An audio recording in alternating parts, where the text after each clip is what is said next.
Contengan la respiración y fíjense.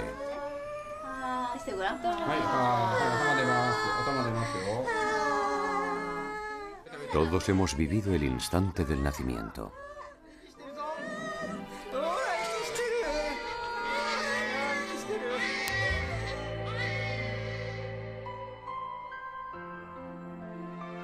Para dar lugar a nuestra existencia, se necesita un óvulo fecundado que se desarrolle dentro del vientre materno, un seno que nos alimente y mucha atención y cuidados.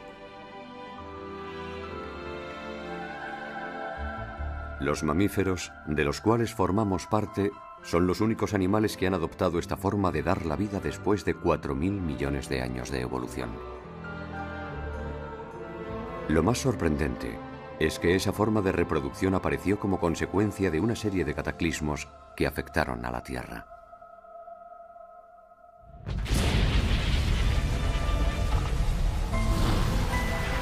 Hace 250 millones de años se produjo la erupción volcánica más grande que el mundo haya conocido.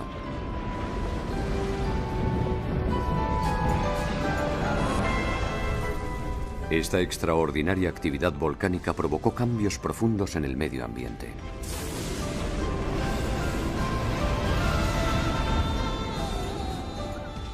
Descubrimientos recientes han demostrado que aquella catástrofe causó la desaparición del 95% de la vida presente en el planeta.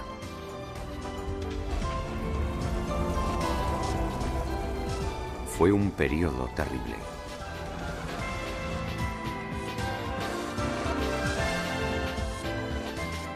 Pero una vez superada esta prueba, nuestros antepasados adquirieron las características únicas de los mamíferos. Aquel periodo vio el mayor exterminio de especies vivientes de toda la historia de la Tierra, pero vino acompañado de la espectacular aparición de los mamíferos en unos continentes dominados por los dinosaurios.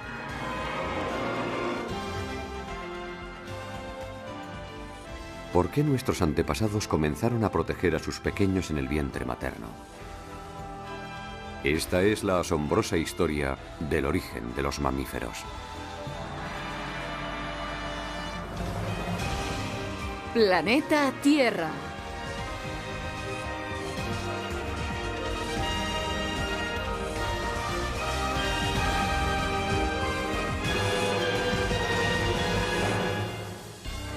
El nacimiento de los mamíferos.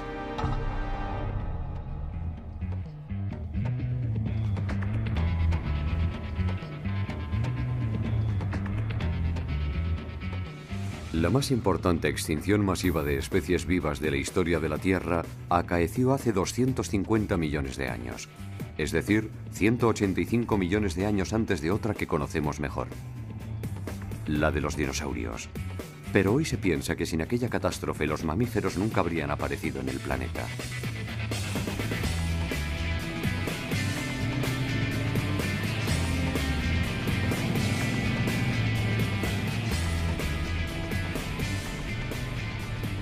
El profesor Roger Smith del Museo de Sudáfrica trabaja desde hace 20 años en el estudio de los fósiles de la región de Great Karoo.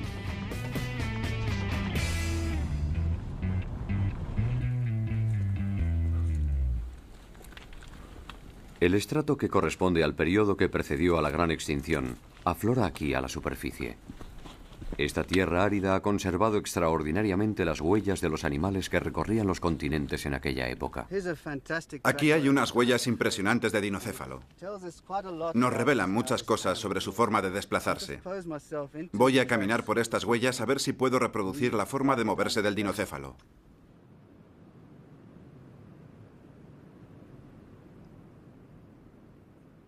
Este animal debía medir unos 3 metros de largo, pero no era un dinosaurio. Aún tenían que transcurrir decenas de millones de años antes de que estos aparecieran. Entonces, ¿qué clase de animal pudo dejar estas huellas? Se cree que unos animales muy similares a los actuales mamíferos vivían aquí justo antes del episodio de extinción masiva.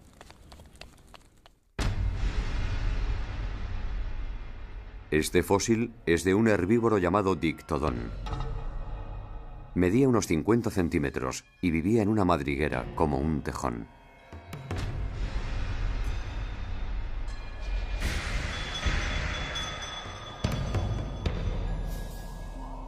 Y esto es un Gorgonops, un carnívoro de 3 metros de largo dotado de unos afilados dientes. Debía ser uno de los reyes del mundo animal, como los leones en la actualidad.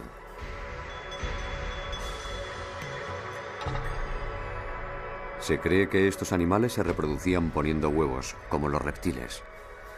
Pero como su esqueleto y su dentición presentan numerosos puntos en común con los de los mamíferos, reciben el nombre de reptiles mamiferoides. Algunos de ellos evolucionarían un día para dar origen a los mamíferos.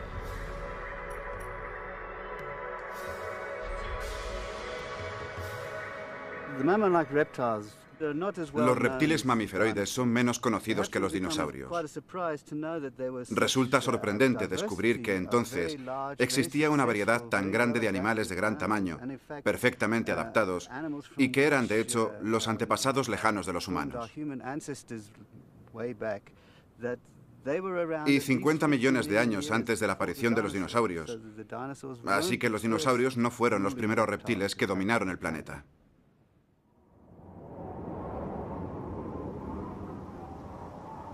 Este es, según el profesor Smith, el aspecto que debía tener el paisaje terrestre justo antes de la gran extinción. 100 millones de años después de la conquista de los continentes por los animales que salieron de los océanos, en distintos lugares del planeta se habían desarrollado ricos ecosistemas. Gracias a la intensa actividad fotosintética de los vegetales que componían estos vastos bosques, había una cuantiosa presencia de oxígeno en la atmósfera.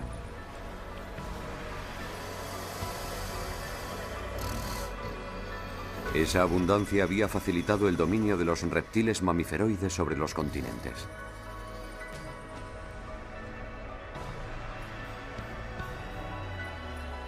Entre ellos se encontraba el cinodonte, un animal parecido a una garduña. De hecho, él es, sin duda, nuestro antepasado. Con 50 centímetros de largo, se alimentaba principalmente de peces de río.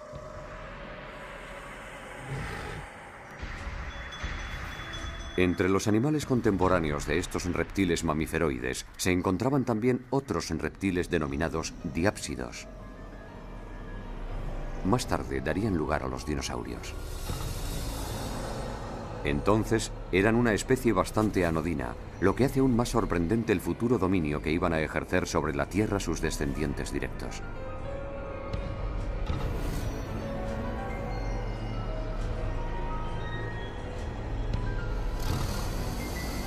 Justo antes de la gran extinción, el ecosistema que dominaban los reptiles mamiferoides era particularmente floreciente. Pero hace 250 millones de años fue brutalmente aniquilado.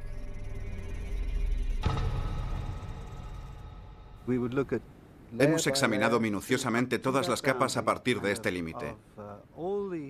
Y de toda la fauna del Permiano, solo sobrevivió el 5%, lo que significa que el 95% de la fauna y de la flora terrestre de aquella época desapareció.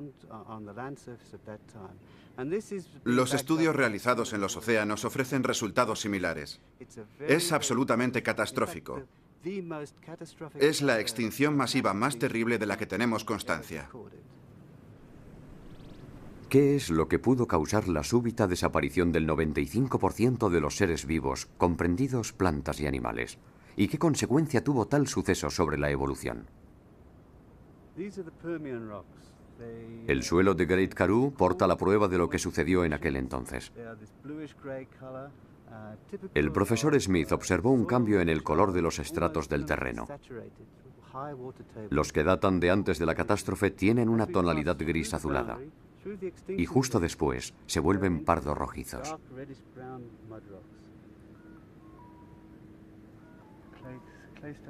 El análisis de los estratos demostró que el cambio de color era el resultado de un increíble aumento de las temperaturas. El profesor Smith llamó a este lugar la última charca. Cree que estos fósiles son el testimonio de un último agrupamiento de reptiles mamiferoides sedientos alrededor de una de las últimas charcas. Cuando se acabaron las últimas gotas, murieron aquí, apretujados los unos contra los otros. Hace 250 millones de años, la vida se vio expuesta a un ambiente extremadamente caluroso. Pero, ¿qué es lo que provocó un recalentamiento tan intenso?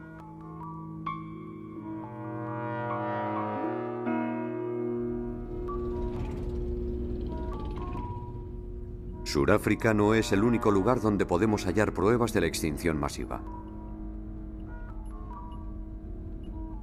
Estamos en la provincia de Zhejiang, al sur de China. Aquí se encuentra un estrato de 250 millones de años que se formó en el fondo del mar, a varias decenas de metros de profundidad.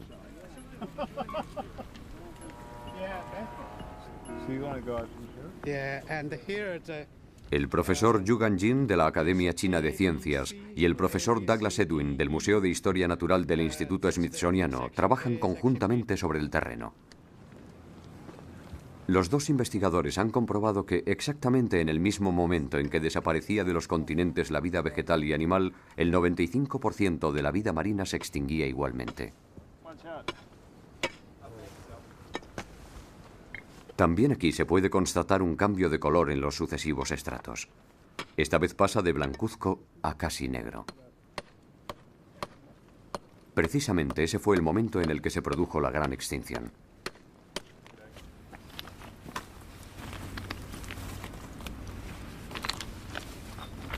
Se han encontrado algunos fósiles en el estrato que se formó inmediatamente después del terrible episodio.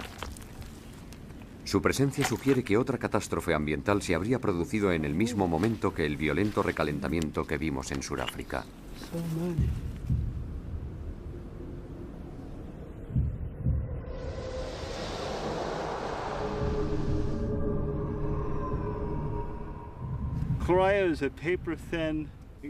Claraya es tan fino como una hoja de papel y enormemente abundante. Hay tapices enteros cubiertos de decenas de miles de estos bivalvos en las capas del Triásico. Este tipo de bivalvos suele encontrarse en entornos pobres en oxígeno. Así que llegamos a la conclusión de que la abundancia de ejemplares de esta especie podría indicar un empobrecimiento del oxígeno durante la primera etapa del Triásico. Un misterioso episodio de intenso recalentamiento se habría producido, pues, hace 250 millones de años, seguido inmediatamente de una anormal disminución del oxígeno ambiental.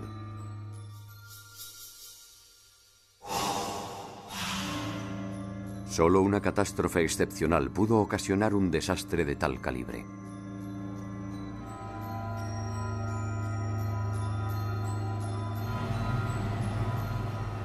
En Siberia Occidental se encuentra uno de los yacimientos de petróleo más grandes del mundo.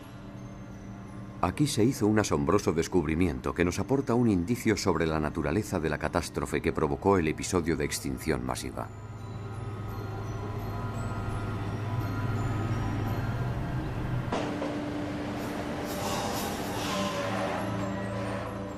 Todo comenzó durante la campaña de prospección geológica de una compañía petrolera.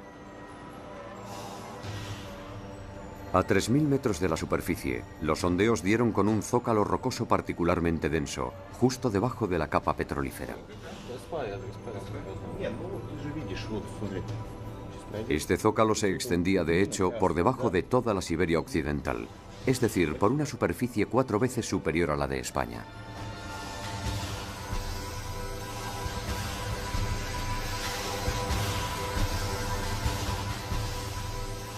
Del análisis de las muestras extraídas en dicha capa se desprendió que se trataba de lava solidificada hace 250 millones de años, durante el episodio de extinción masiva.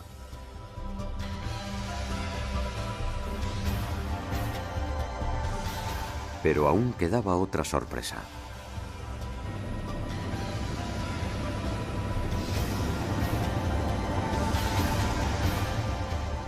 La lava se extendía a lo largo de 2.000 kilómetros, superando los límites de Siberia Occidental hasta adentrarse en la meseta de Siberia Central.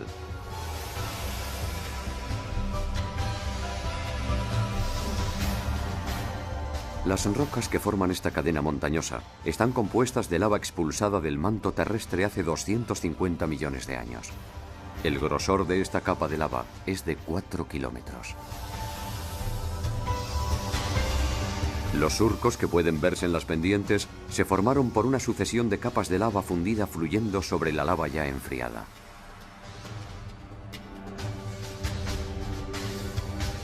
Se trata de una erupción volcánica gigantesca que dejó su huella sobre la meseta siberiana. Su extensión sugiere que el volumen de lava expulsado fue realmente formidable. 10.000 veces la cantidad que un volcán expulsa normalmente durante 10.000 años. Jamás en toda la historia la Tierra había conocido una erupción de tales dimensiones.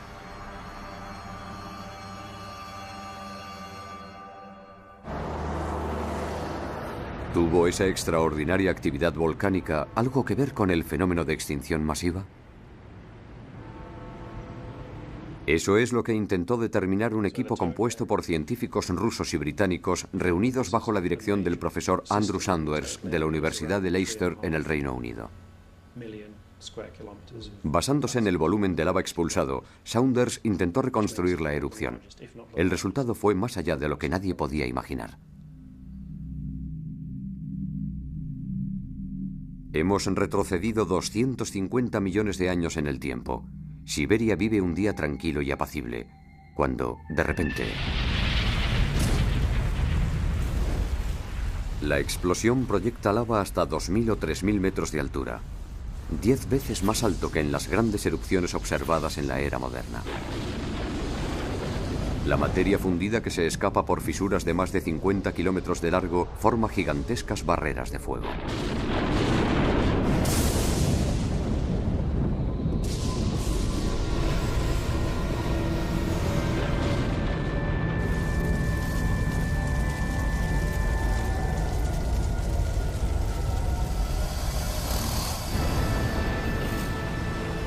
Los ríos de lava se precipitan sobre el bosque siberiano, engullendo todo a su paso.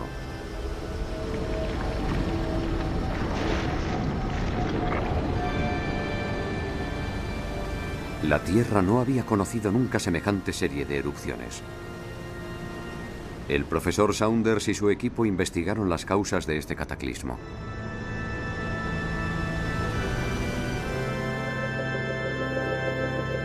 Su atención se vio atraída por una serie de fallas gigantescas presentes en el subsuelo de Siberia Occidental. Estas fisuras de 100 kilómetros de ancho se extienden más de 1.500 kilómetros.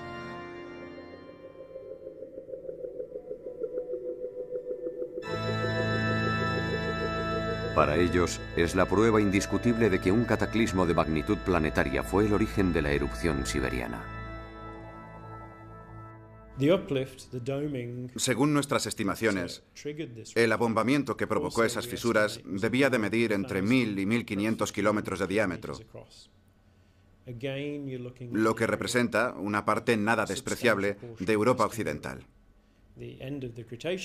A finales del Cretáceo, existen pruebas de un impacto procedente del espacio, en concreto de un meteorito que exterminó una parte considerable de la vida en la Tierra hace 65 millones de años. Pero a finales de la era permiana, parece que nos enfrentamos a un impacto procedente de las profundidades del planeta. Y ese fenómeno es el que habría provocado la gran extinción que hemos constatado en ese periodo. ¿Qué pudo brotar de las profundidades de la Tierra para deformar hasta ese punto la superficie? Las últimas investigaciones realizadas sobre el manto terrestre nos aportan, tal vez, la respuesta. Recientemente, los científicos han descubierto que en algunos lugares determinados del planeta, los fenómenos de subducción y de ascenso de materia propios del manto terrestre podrían alcanzar proporciones excepcionales. En las fallas de gran profundidad que existen en el mar del Japón, se han constatado tales movimientos. Una inmensa meseta rocosa que formaba parte de la placa oceánica ha penetrado en una de esas fallas y se ha ido progresivamente hundiendo hacia las regiones cercanas al núcleo, a 2.900 kilómetros de la superficie.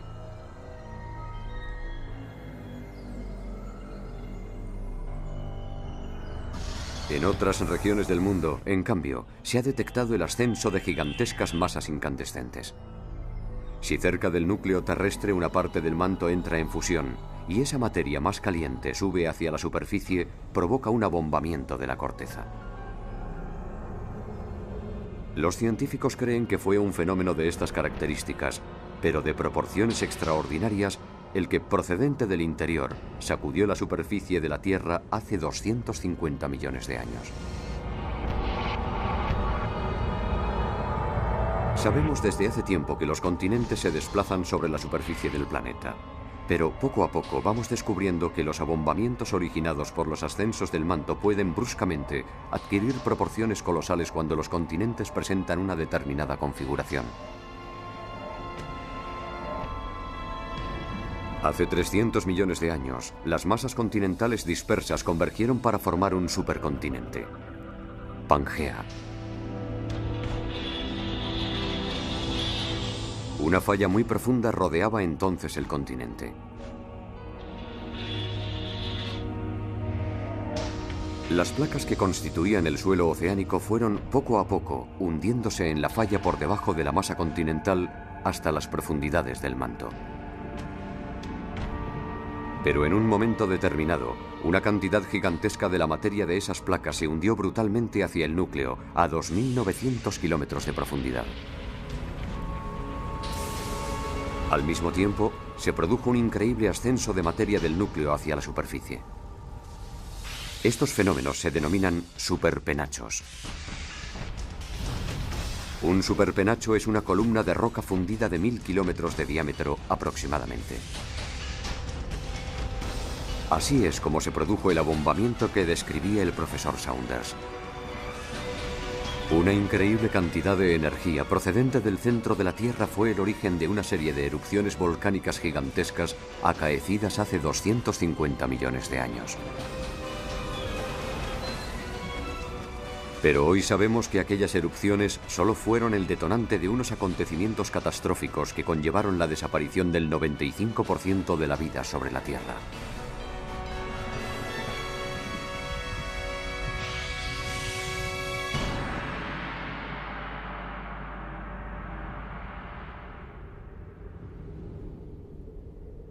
Pero, ¿qué ocurrió después? En la región de Tokai, en Japón, se halla la respuesta a esa pregunta. En enero de 2004, una misión japonesa inició unas investigaciones en pleno Océano Pacífico, a 100 kilómetros de las costas de Japón. Esta misión de exploración en alta mar efectuaba sondeos para detectar la presencia de hidrato de metano. Investigadores del mundo entero se interesan actualmente por este recurso, que podría constituir una nueva fuente de energía en el futuro.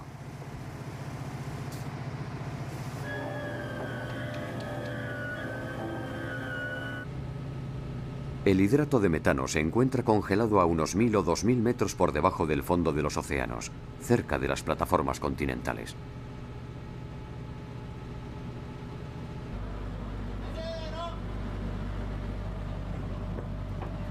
Este cilindro conteniendo hidrato de metano acaba de ser remontado desde el fondo oceánico.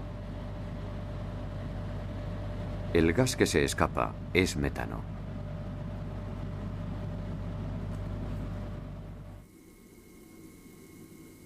El hidrato de metano se forma por una combinación única de metano y de agua. En el fondo de los océanos, la temperatura se mantiene baja y la mezcla permanece estable. Pero en cuanto la temperatura se eleva, la mezcla se derrite instantáneamente, liberando un volumen de metano gaseoso 160 veces superior al del compuesto de origen.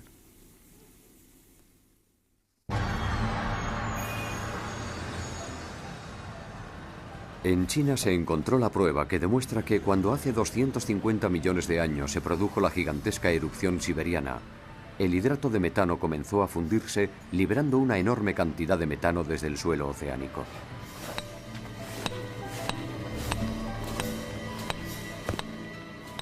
Esta capa de terreno se formó durante el episodio de extinción masiva.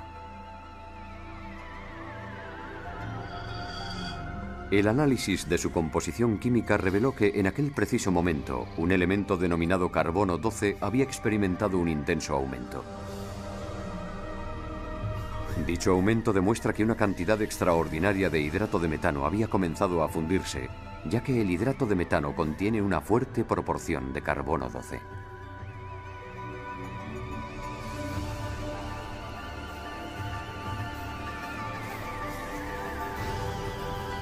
El profesor Paul Wignall, de la Universidad de Leeds, en Gran Bretaña, piensa que el hidrato de metano es el gran responsable de los daños infligidos a la vida en la Tierra durante aquella catástrofe.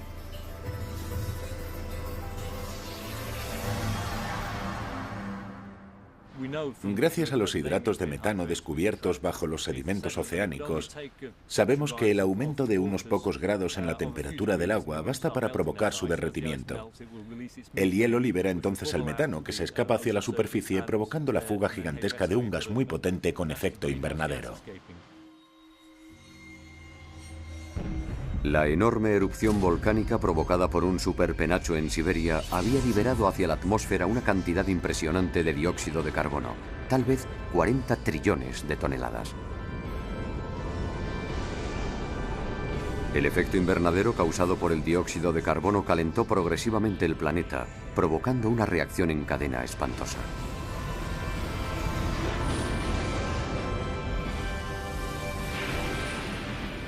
En el fondo de los océanos, el hidrato de metano congelado comenzó a fundirse. Enormes volúmenes de metano fueron repentinamente liberados.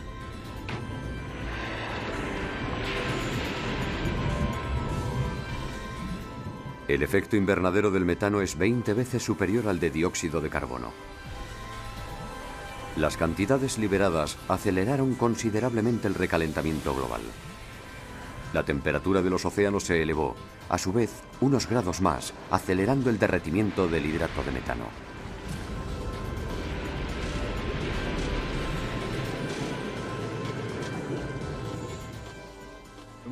Entonces se desencadenó un ciclo. La liberación del metano alimentaba la subida de las temperaturas, que a su vez provocaba la liberación de más metano, que aceleraba el calentamiento global hasta llegar a una situación catastrófica. Una especie de superefecto invernadero. Hacía al menos 600 millones de años que la Tierra no sufría un clima tan abrasador. Esa reacción en cadena continuaba y se intensificaba de forma imparable. La temperatura de la Tierra aumentó brutalmente 7 u 8 grados alrededor del Ecuador y 25 grados en las regiones polares. El conjunto del planeta se había convertido en un auténtico horno.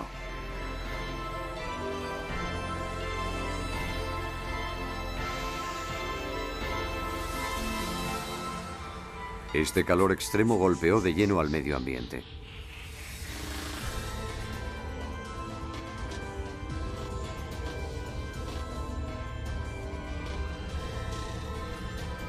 El exuberante ecosistema que por primera vez se había desarrollado en la Tierra fue aniquilado irremediablemente.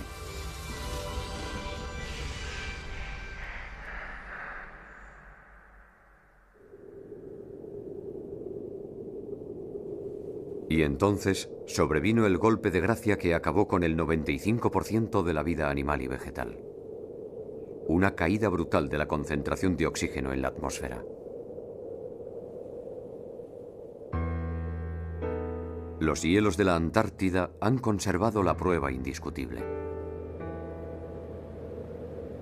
Estamos en plena cadena transantártica, en la que un equipo de científicos estadounidenses y surafricanos lleva conjuntamente a cabo unas investigaciones.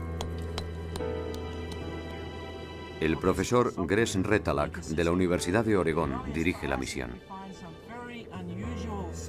Han descubierto un mineral extremadamente raro en el estrato que se formó justo después del episodio de extinción masiva.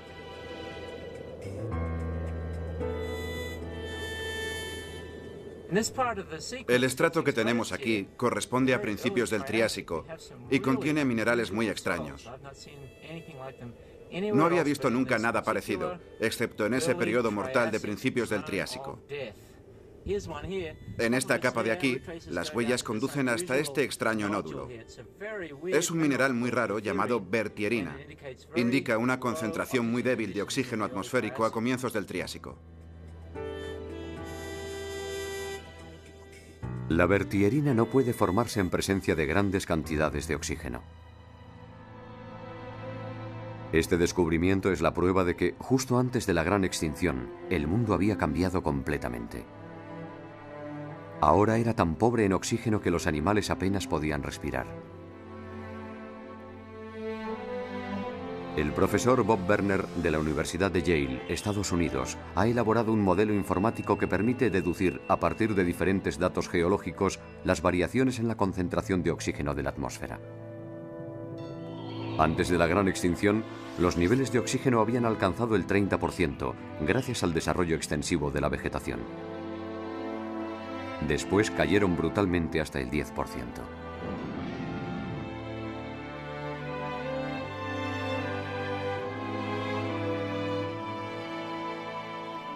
La mayoría de las plantas murieron por la violencia del calentamiento, y el metano liberado de los fondos oceánicos entró en contacto con el oxígeno, reduciendo considerablemente la concentración de este último en la atmósfera. Nuestros antepasados, los cinodontes, estuvieron a punto de desaparecer, víctima de las extremas temperaturas y de la rarefacción del oxígeno. Se cree que su supervivencia fue un verdadero milagro, pero tuvieron que enfrentarse a aquellas condiciones particularmente hostiles durante un largo periodo.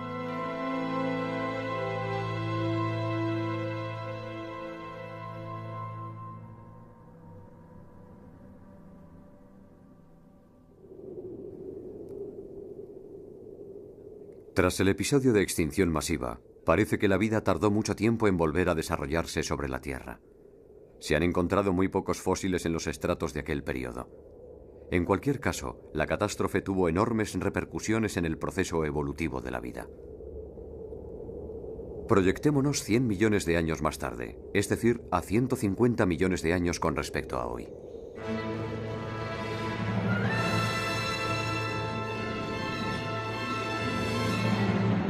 El mundo había cambiado mucho.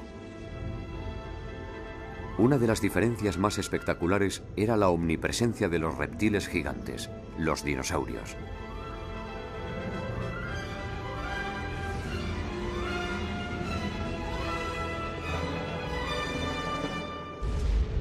Este es un herbívoro llamado apatosaurio. Medía 30 metros de largo.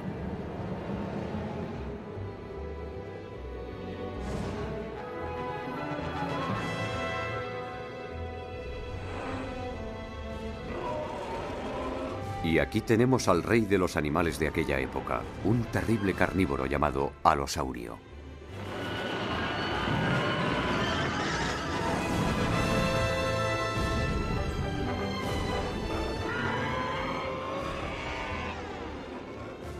Los dinosaurios parecen haber estado más activos que el resto de los animales.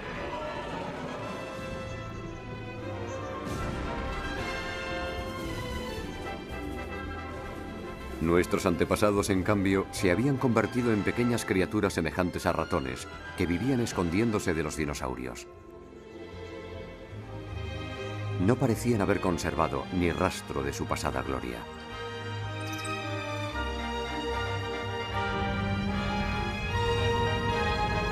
¿Cómo les habían suplantado los reptiles a la cabeza del reino animal?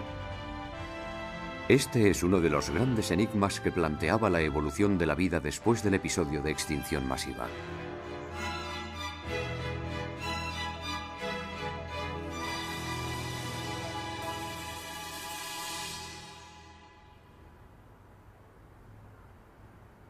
El profesor Mark Norell del Museo Americano de Historia Natural es un especialista en dinosaurios reconocido mundialmente. Su interés se vio atraído por las características particulares de algunos dinosaurios, y es que, en efecto, parecían disponer de órganos especiales muy similares a los que tienen actualmente las aves. Esto es la vértebra cervical de un cóndor de los Andes. Su estructura es muy compleja. En líneas generales, esta es la parte anterior de la vértebra. Esto es lo que llamamos espina dorsal. Y por este orificio es por donde normalmente pasa la cuerda neural. Pero si observamos con más detalle, comprobamos que la vértebra está como una esponja perforada de pequeñas bolsas y agujeros. Es donde los sacos aéreos se integran al hueso. Comparémoslo ahora con este fósil de alosaurio. Nos encontramos exactamente con lo mismo.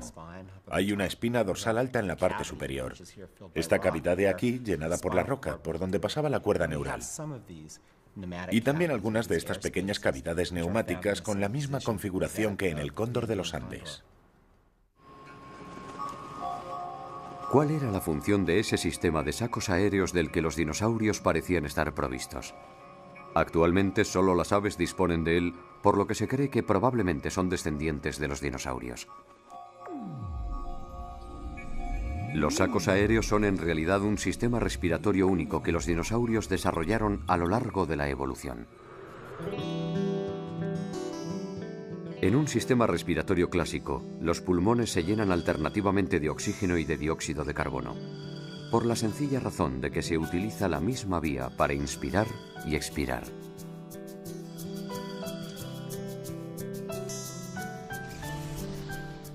En el caso de las aves, la inspiración y la expiración siguen dos vías diferentes gracias a la existencia de unas bolsas adheridas a los pulmones, denominadas sacos aéreos. Sus pulmones están, por lo tanto, permanentemente llenos de oxígeno fresco, que seguidamente se distribuye a las distintas partes del cuerpo. Se considera que la eficacia energética de este sistema es 3 veces superior al del sistema respiratorio de los mamíferos. Las aves migratorias sobrevuelan el Himalaya a más de 8.000 metros de altitud. Sin su sistema respiratorio, la rarefacción del oxígeno a tanta altitud les impediría el intenso esfuerzo que requieren los vuelos de larga distancia. Pero entonces, ¿por qué los dinosaurios que no volaban desarrollaron este sistema respiratorio después del episodio de extinción masiva?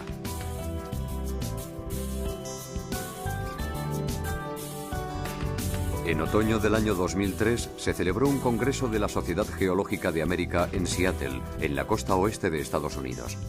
Con tal motivo, el profesor Peter Ward, de la Universidad de Washington, formuló una teoría revolucionaria que establecía una relación entre este sistema respiratorio y la prosperidad de los dinosaurios.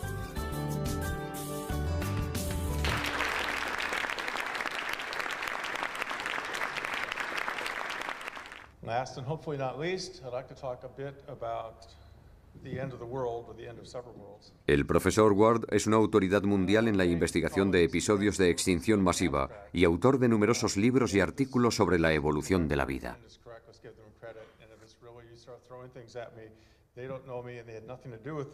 Su intervención atrajo la atención de sus colegas al aportar datos recientes que demuestran que la rarefacción del oxígeno observada antes de la gran extinción se prolongó cerca de 100 millones de años. We've long thought about CO2 volumes through time, but the other aspect here is oxygen through time, and this is from Bob's most recent geocarb modeling. And once again, Bob and his colleagues have concentrated on this interval of time from just before, say, 250 million years ago to up into the Jurassic. There's about a 100 million year interval, if Berner and his group is correct, when oxygen was lower than today, and their studies suggest far lower than today. And I'd like to think very briefly at the end here about those implications. And think about the nature of the air sac lung system. Birds have it, and the dinosaur workers have now increasingly begun to think that at least the Saurischians had an air sac system that is equivalent to that of birds. Having this system, even if oxygen were not changing, is going to be an enormously efficient thing to do. So let's look finally at survivability across this, and I would contend that it was enhanced by those clades with bone pneumaticity. So the air sac system, while not as advanced as modern birds, I think would have aided in an oxygen-poor world. Thank you.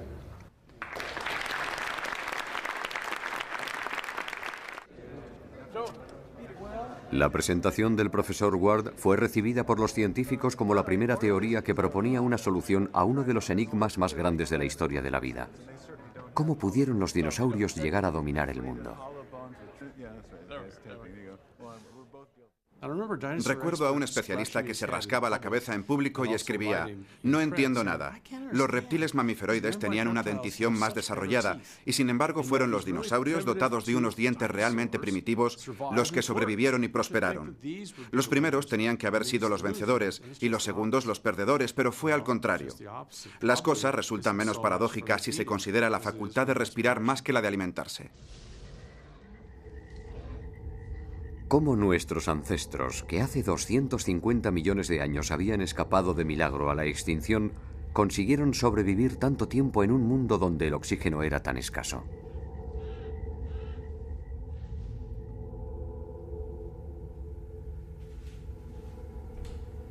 El profesor Roger Smith estudia en Sudáfrica los fenómenos de extinción masiva. Hace un año, conjuntamente con el profesor Ward, firmó un artículo sobre la evolución de la vida en un medio pobre en oxígeno.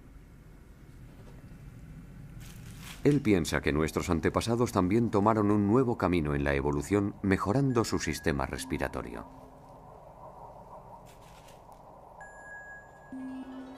El profesor Smith se interesó concretamente por el trinaxodón, una de las especies de cinodonte que sobrevivió al episodio de extinción masiva. Probablemente el primero de nuestros antepasados aparecidos después de aquel cataclismo.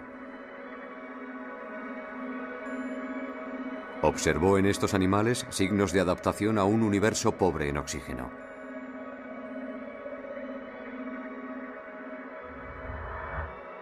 La caja torácica, que al principio ocupaba íntegramente el tronco, terminaba ahora en el pecho.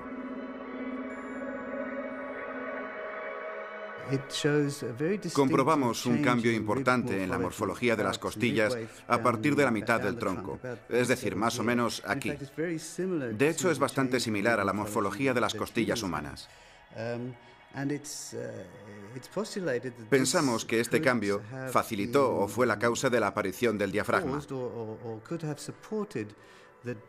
Y como es bien sabido, la presencia del diafragma aumenta la eficacia de la inspiración y la expiración del aire en los pulmones. Cuando el diafragma baja, se absorbe una mayor cantidad de oxígeno. Y cuando sube, el aire contenido en los pulmones se expulsa de un tirón. Nuestros antepasados habían seguido un camino diferente al de los dinosaurios para adaptarse a la rarefacción del oxígeno. Pero tuvieron mucho menos éxito que ellos. Para los científicos se debió a que el sistema de sacos aéreos era más eficaz que el cambio morfológico de la caja torácica.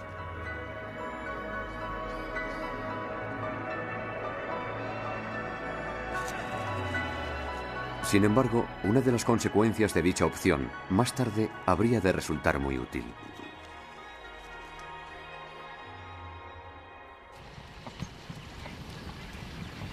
Observemos el comportamiento de los mamíferos actuales. La mayoría de las madres, cuando dan de mamar a sus crías, giran el torso manteniendo el abdomen a un lado para facilitarles la tarea. Esta posición es prácticamente imposible para los reptiles, cuya caja torácica desciende hasta el final del tronco.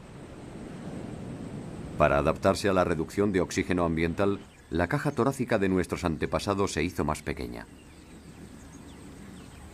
Pero eso fue, sin duda, lo que les dio la posibilidad de ocuparse de sus crías echándose a su lado para darles de mamar.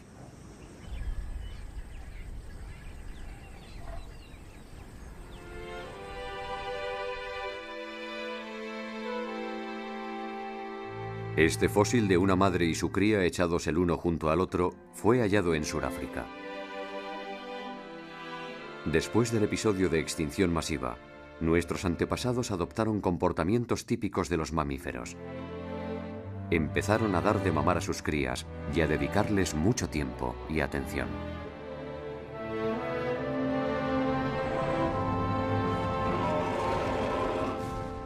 Más tarde, durante la edad de oro de los dinosaurios, superaron otra etapa de la evolución.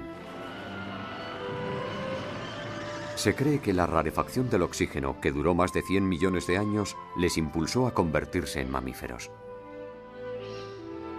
Del estado de ovíparos, es decir, animales que ponen huevos, pasaron al de vivíparos, en el cual las crías se desarrollan en el vientre materno gracias a la placenta.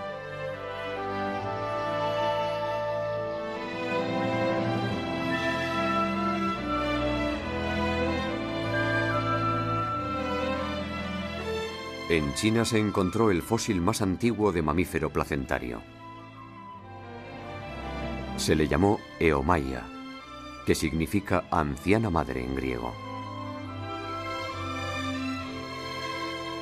Fue descubierto en un estrato de 125 millones de años, en plena etapa gloriosa de los dinosaurios.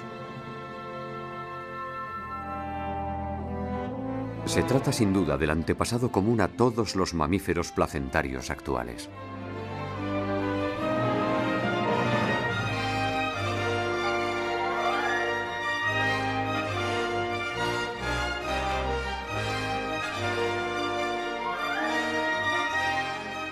El profesor Yi Qian, su descubridor, piensa que en aquel entorno hostil, pobre en oxígeno y bajo la presión constante de los dinosaurios, los mamíferos supieron desarrollar esa eficaz estrategia para proteger a sus crías y asegurar la supervivencia de la especie.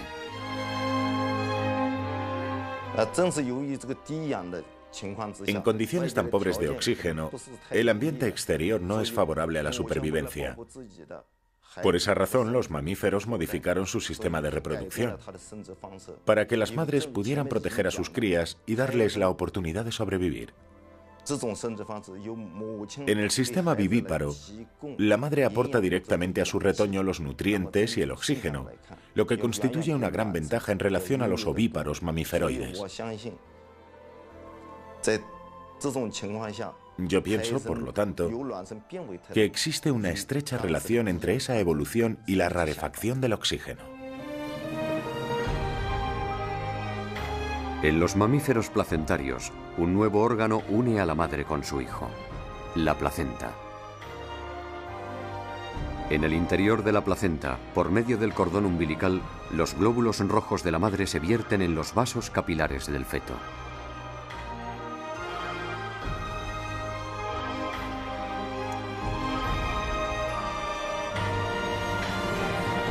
Las células, cargadas de oxígeno, se transmiten así, suavemente, de madre a hijo.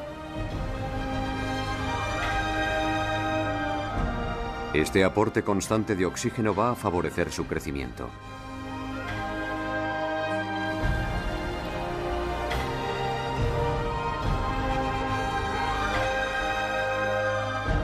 Una relación madre-hijo completamente nueva aparecía en respuesta a la rarefacción del oxígeno.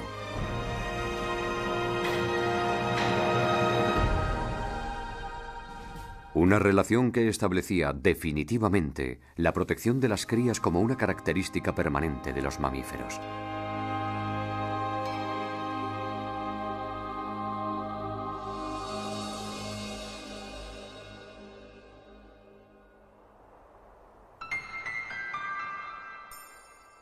$160 millones de años después del principio de la era de los dinosaurios, una nueva catástrofe sacudió el planeta. Un meteorito de unos 10 kilómetros de diámetro entró en colisión con la Tierra, provocando un nuevo episodio de extinción masiva.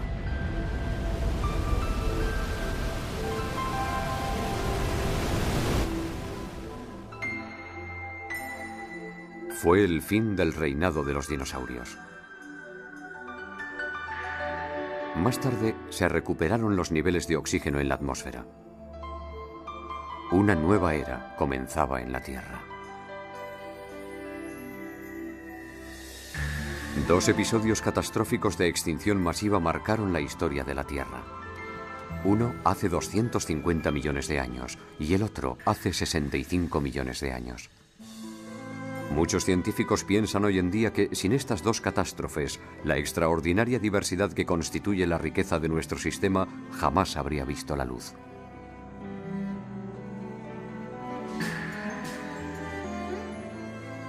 Nuestros antepasados lograron salvar estos dramáticos periodos hasta convertirse finalmente en los dueños del planeta.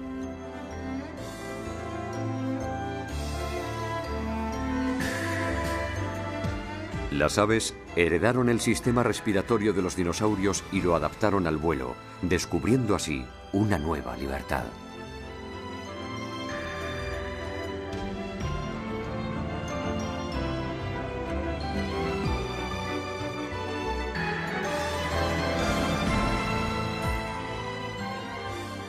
Los humanos también recibieron de sus antepasados mamíferos una manera más eficaz de utilizar el oxígeno. Eso les permitió un nuevo salto adelante en la evolución, la adquisición de un cerebro voluminoso. El cerebro humano solo representa el 2% del peso de un individuo, pero consume el 20% del oxígeno absorbido por los pulmones. Si nuestros ancestros no hubiesen mejorado su forma de usar el oxígeno, la inteligencia de los seres humanos jamás habría visto la luz.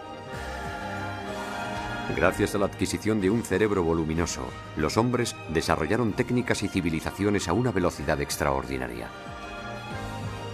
Y hoy en día tienen una influencia determinante sobre el futuro del planeta.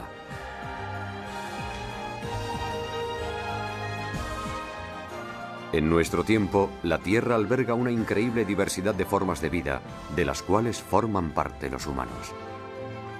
No olvidemos nunca que debemos este mundo a la milagrosa supervivencia de aquellos ancestros que se enfrentaron a unas catástrofes tan terribles como los episodios de extinción masiva.